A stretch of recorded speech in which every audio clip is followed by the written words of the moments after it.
வணக்கம். விடுதலை ராஜேந்திரன் பேசுகிறேன்.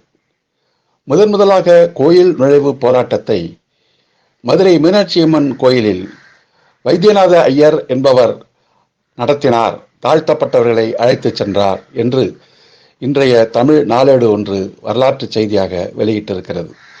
இது உண்மைக்கு புறம்பான வரலாறு. கோயில் நுழைவு போராட்டங்களை 1926ஆம் ஆண்டிலிருந்தே சுயமரியாதை இயக்கம் தொடங்கி பல்வேறு கடுமையான வழக்குகளையும் கல்லடிகளையும் வன்முறைகளையும் சந்தித்தது. இதே மதுரை மீனாட்சி அம்மன் கோயிலில் பார்ப்பன அர்ச்சகர்களை எதிர்த்து JS கண்ணப்பர் என்ற சுயமரியாதை இயக்க தலைவர் நடத்திய போராட்டத்தின் காரணமாக அவர்கள் மீது கற்கள் வீசப்பட்டு 300க்கும் மேற்பட்ட வழக்குகள் பதியப்பட்டன.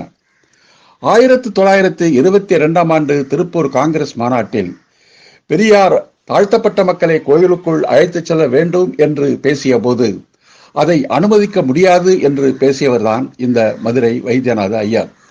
திருவிக்கா தனது வாழ்க்கை குறிப்பில் இந்த வரலாற்றை பதிவு செய்திருக்கிறார். பிறகு ராஜகோபாலாச்சாரி அமைச்சரவையில் MC ராஜா என்கின்ற தாழ்த்தப்பட்டவர் தாழ்த்தப்பட்டோருக்கு கோயில் நுழைவு உரிமைக்கான மசோதா ஒன்றை கொண்டு வந்த போது ராஜாஜி அமைச்சரவை அதை தோற்கடித்தது.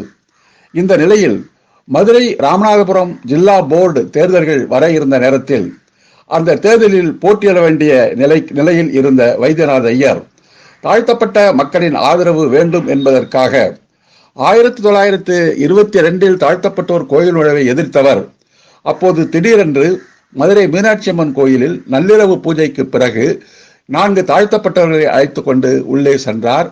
அதுவும் RS நாயுடு என்ற நீதி கட்சி அதிகாரி அங்கே இருந்த காரணத்தினால் அவருடைய ஆதரவினால் தான் இது நடந்தது. நன்றி, வணக்கம்.